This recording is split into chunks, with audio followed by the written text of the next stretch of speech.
Good morning, everyone. I'm Arlo Miranda with Remax All Pro. I took a break last week, but here we are back and better than ever. Like always, I'm here with Jeanette Duarte. How you doing today, Jeanette? I'm doing good, thank you. How's it going?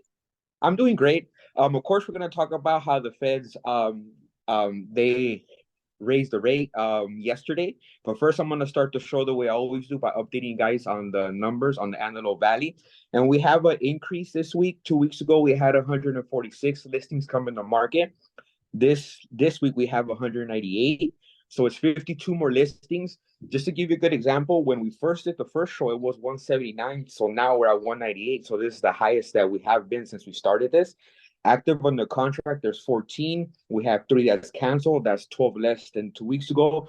44 back on the market. That's 11 more than 2 weeks ago. And also the median home sales price, the sold price is 450 right now for the city of Lancaster and Palmdale. 2 weeks ago we had 118 closed. This week we have 121, so there's 3 more. There's 43 expired this week. That's 6 more than 2 weeks ago. We also have 108 pending this week. 2 weeks ago we had 38 more. Um, and price change, we have 87. 2 weeks ago there was 95. So that's just to let you know, despite everything that's going on in the market, there's more homes that have come on to the market. So there's still people buying, there's still people selling. So Jeanette, with the Feds raising the rate yesterday, did you see any change to the interest rates at all? Yeah, so I think we kind of mentioned this before. Every time the feds go and raise the rates, our rates have already increased, usually about 3, 4 days before that, just because of the talks and everything starts kind of shifting around and the uneasiness happens. So we saw the effect into our rates earlier on, prior to the meeting yesterday. So they did increase it another 1/4%, the Fed rate. So our rates, as of today, what we pulled in was, for FHA was about 6.75. For VA was about 6.875, and conventional was sitting right about 7.5%. So still, trending a little bit upwards and just waiting for that rate to start coming down. Yes, and the reason the feds raised the rate is to pretty much stop people from spending. The less people buy a product, the less people spend money, the less that company, that business is going to raise prices on that product. So I don't want people to get scared. It's just basically to stop inflation. It's pretty simple. If you're going to buy so much of a product, prices will go up. The less you buy something, the less that product will go up. And as I mentioned to you 2 weeks ago, inflation currently sits at 2.9%. It's better than what it was last month, where it sat at 4.0%. And it's way lower than this time last year when it was at 9.6%. Back during the early 1980s, during the recession, inflation rates, they actually went up as high as 14.9%, almost hitting 15%. Um, so just to let you know that inflation does go up. It's normal. It's a part of our economy. It's really not for you guys to get scared. It's really just for you guys to understand that inflation does go up. And as you see the charts, if you look at in the 80s, inflation almost went to 15%. If you look at in between the 70s and 80s, it went to 12%. So this is normal. The market does shift. It's just changed. It's a part of our economy. And I say this to say this. Um, when you when purchasing a home, you really want to purchase it when you're ready. You shouldn't let the number scare you. When you're ready, you're ready. And like as I always like to say, you don't wait to buy real estate. You buy real estate, then you wait. So don't let the number scare you. It's normal. It's not the first time inflation has gone up. Hopefully, it's the last time in our generation, but definitely sometime in the future, it'll definitely go up again because that's just what our economy does. So, Jeanette, I wanted to ask you something. When the rates go up, does that like directly affect mortgage rates? It does not. So people think it does. There's no direct correlation of the Fed's increasing the rate 1/4%. So interest rates are raised 1/4%. When the Feds raise the Fed rate, it affects almost a direct effect for like auto loans, credit cards. So your short-term liabilities and debts for those interest rates. However, because it messes with the market, people become uneasy. that's when we tend to see every time they do that, it does trickle down, not exact a 1/4% for 1/4%, but we will see rates change just because the market becomes uneasy, right? So then we see our interest rates change. But like I said today, we normally see it built in before that, just because once it starts getting close to, oh, the feds are going to be speaking on Wednesday, most likely they're going to increase the rates. All the talk starts happening before that. So then that's when we see our rates start to make the adjustment beforehand. Okay, and where do you see rates going in the future? Okay, where do I foresee them and where do I want them? Where do you Um, foresee them? yeah. So of course, all of us in our industry, whether you're a real estate agent or a lender, and even our consumers, our homeowners that are looking to purchase or those looking to refinance, we're all hoping that the rates will start to go down. Listening to the Fed speakers and what's going on, and just kind of listening to what's going on out in our industry and the different webinars that are being held and different conferences, we're hoping that we should start to see them start to make their downward turn, even if it's slightly, probably about November-ish. So towards the end of the year, which is going to be a little bit different because in our business, normally our slow market is November, December, January, and then it picks back up in February. But if we do see the feds go and start to decrease it in November, then hopefully we'll start to see a little bit of more activity than our normal activity at the end of the year.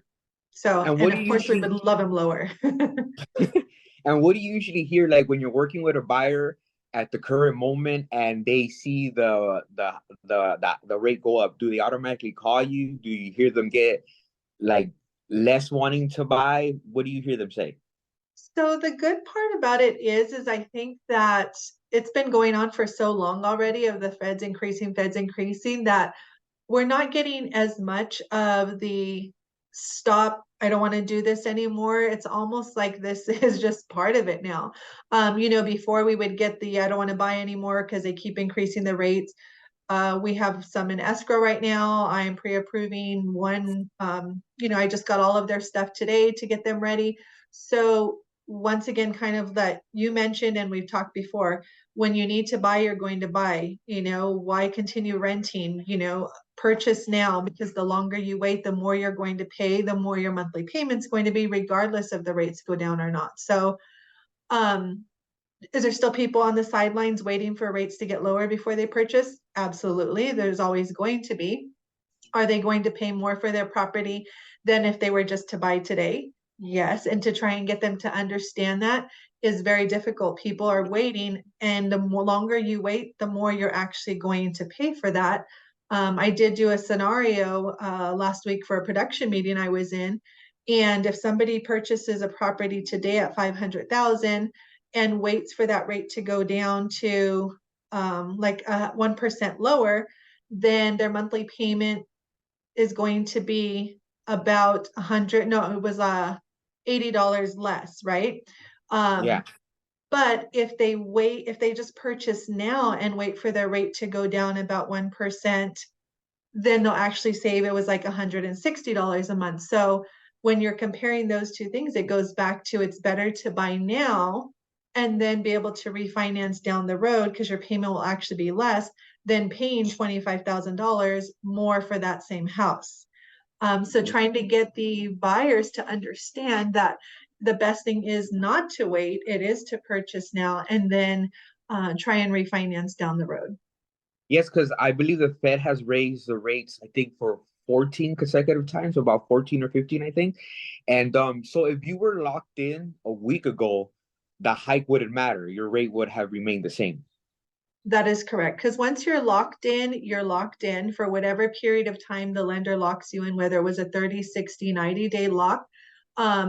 And if it was going to expire, then the best thing would be to extend that lock, not let it expire, because yes, you're right.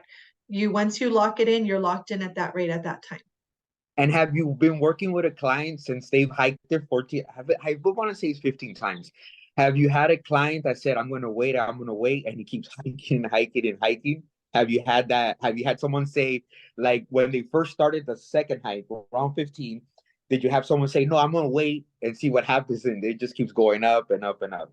Yes, and they keep checking back in every now and then. It just gets worse and worse, right? Because what they qualified for then, they can't qualify for that same amount anymore because the rates are higher. So every time they check in with me, their pre-approval actually goes lower because the interest rate's Mm. going up.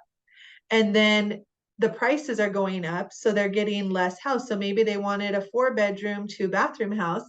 Now they're down to possibly maybe a 3 bedroom, 2 bathroom house, because it's such a big difference in the number of bedrooms, or maybe they want it in a certain area and now they've been priced out of that certain area. So And yes. have you had someone during this hike? Have you had someone that qualified a year ago and now they don't because of the hike? Oh, quite a few. Yeah, I have quite a few borrowers that no longer qualify. So now those ones are kind of just there and we're tracking them. So that way, if the rates do change, then we can recalculate up their numbers to see, okay, now what's your new pre-approval that the rates have gone down and can you come back into that market? Which when the rates go down, they'll be able to increase their purchase price, but is it going to get them anything? Because the longer it takes, our prices continue to increase too. So yes, the rates will go down, but prices are going up.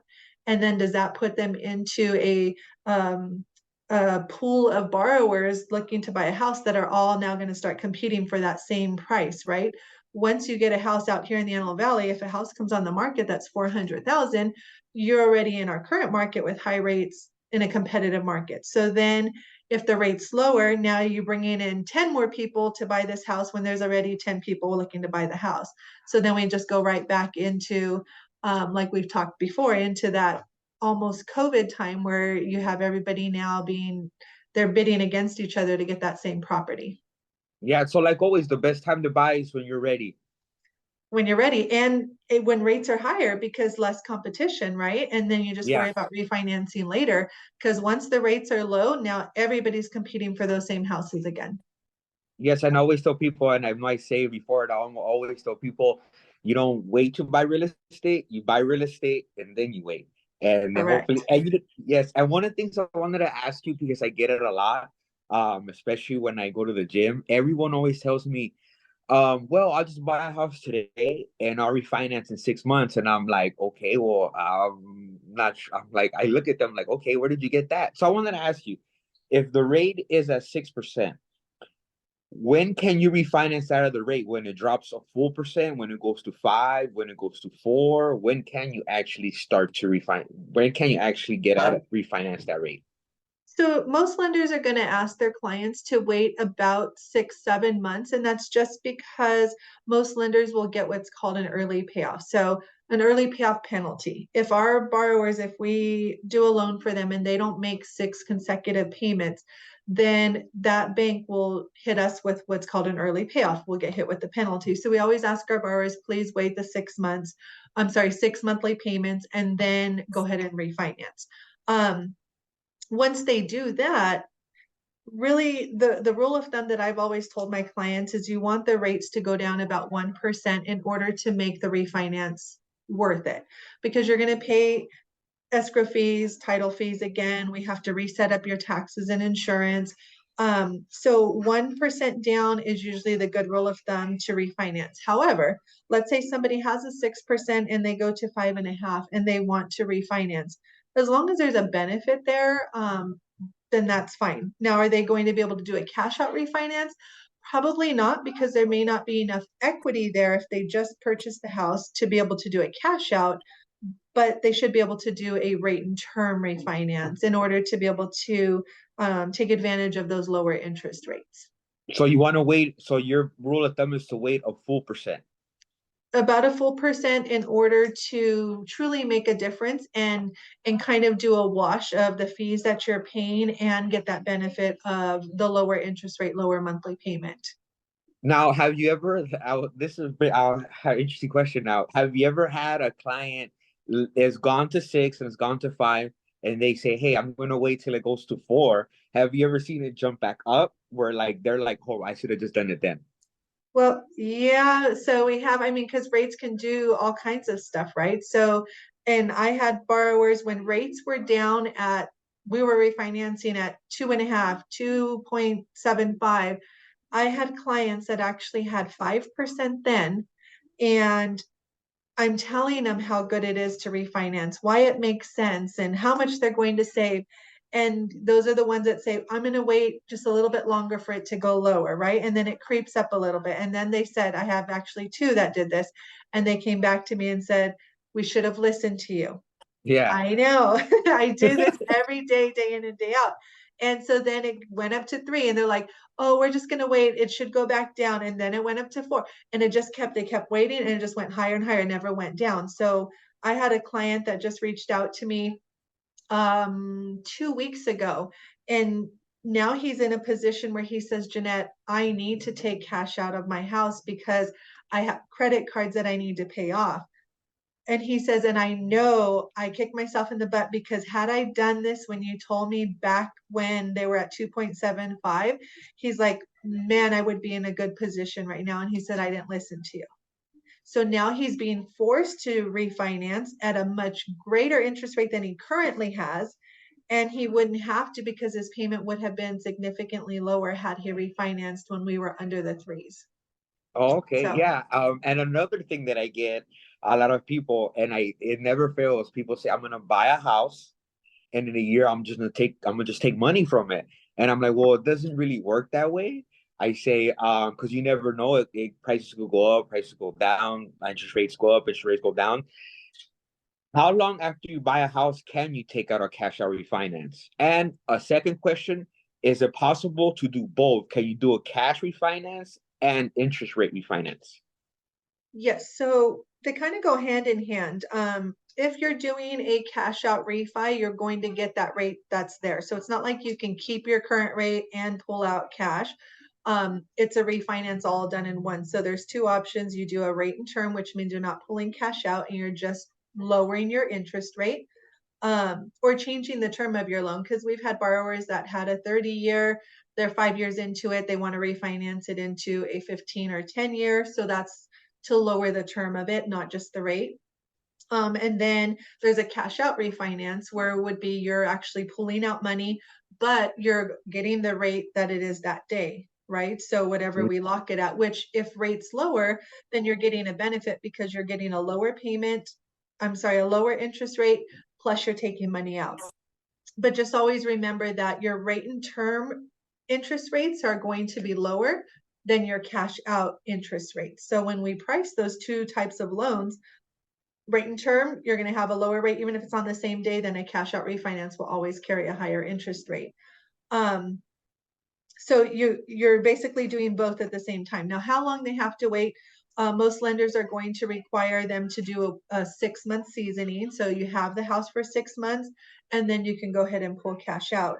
But you do have to have that equity. So for the most part, you really need to keep at least 20% equity in the property, and then you can pull out what's left or remaining above that. Well, if you think about it, in 6 months, you're not going to gain 20% No. in equity. So most likely you're not going to be doing a cash out. Those doing cash outs are those that have had their house for quite a while, and want to take out the money. So now they do have equity.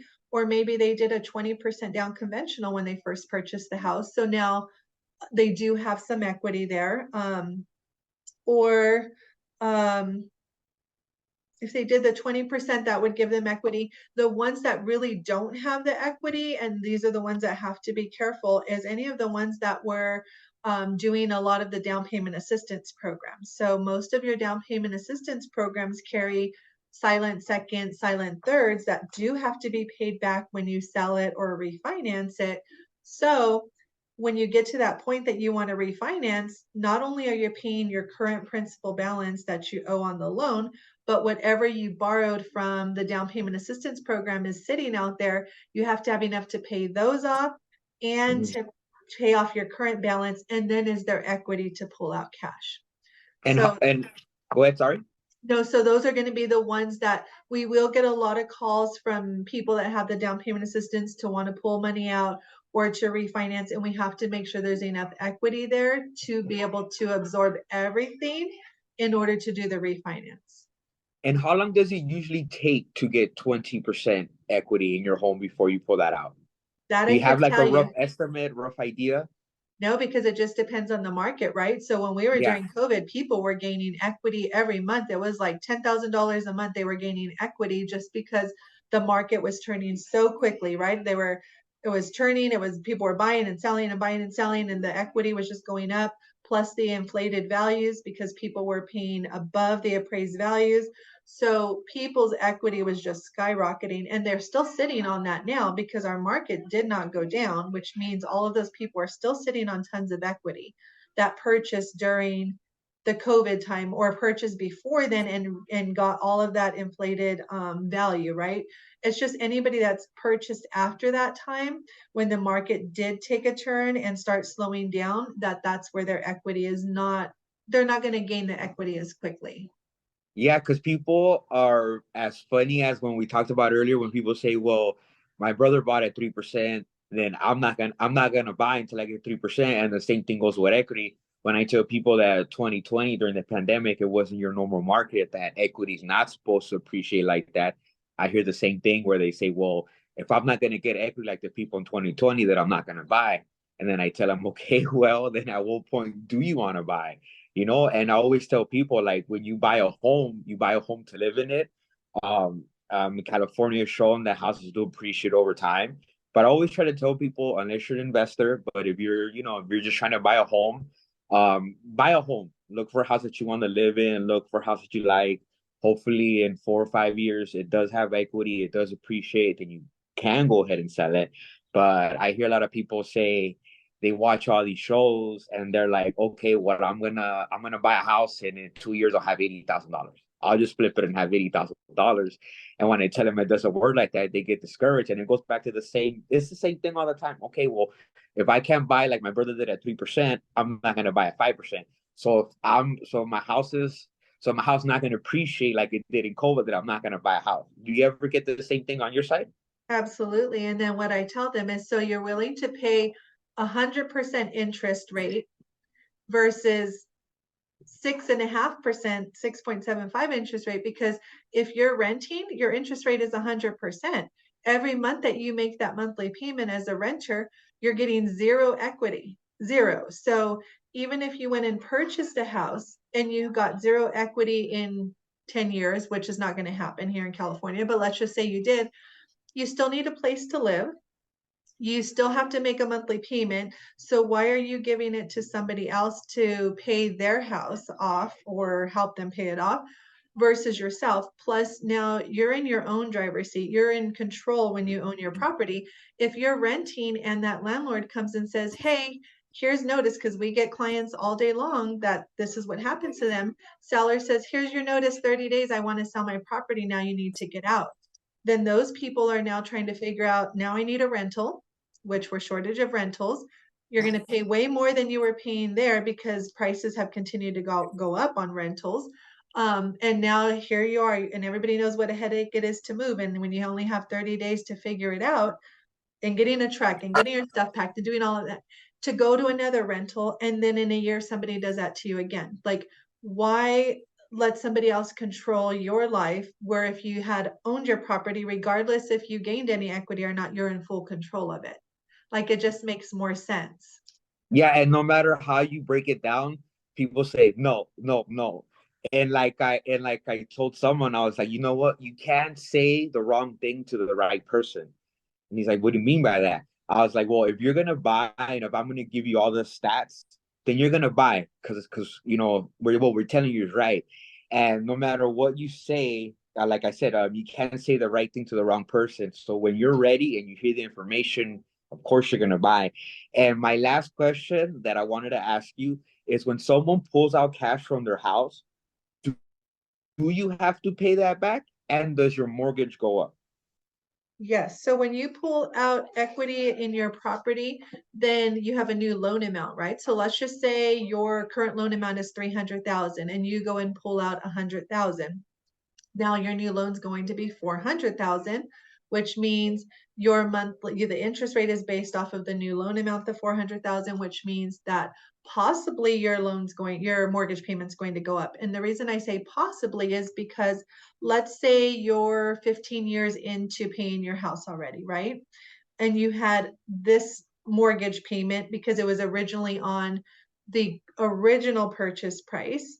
And then we take the new loan, 400,000, but we're going to spread it over 30 years again, right? So it's not like we're only going to spread it over 15. So we spread it over 30. So that new loan amount over 30 years could be, the monthly payment could be about the same as your current. It just depends on the rate.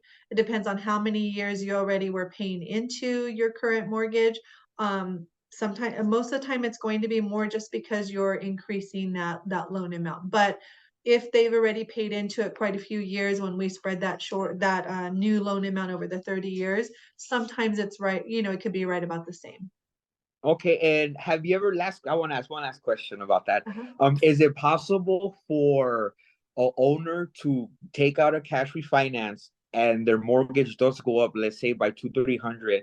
Is it possible for the landlord to turn around and now charge the renter more, so the renter's kind of paying for that cash out refinance because their rent went up? Is that possible? Well, so that's not for you or I to even say whether it's possible or not, because there's regulations and laws against how much and how often landlords can increase people's rent. So in the state of California, it's one thing. However, each city has their own regulations. So like if you live in the city of LA, then they might have rent control, right? And they say, okay, you can only increase it this amount every so often. So a landlord needs to find out if there is any rent controls in their area and what the laws are in order to increase the payment. But you can't just say, I taken out a home cash and my payment went up 300, so now your payment's going to go up 300. It Yeah. doesn't work that way. There's regulations against that. Yeah, because I had someone ask me that because it was yesterday, I believe, and they were like, "Well, if my mortgage goes up, then I'll just raise the rent." And I'm like, "Well, I don't think you can do that because there is rent control. You just can't say, okay, well now I pay $300 more, now you pay $300 more." And Yeah. that's why I had to ask that because I do have people.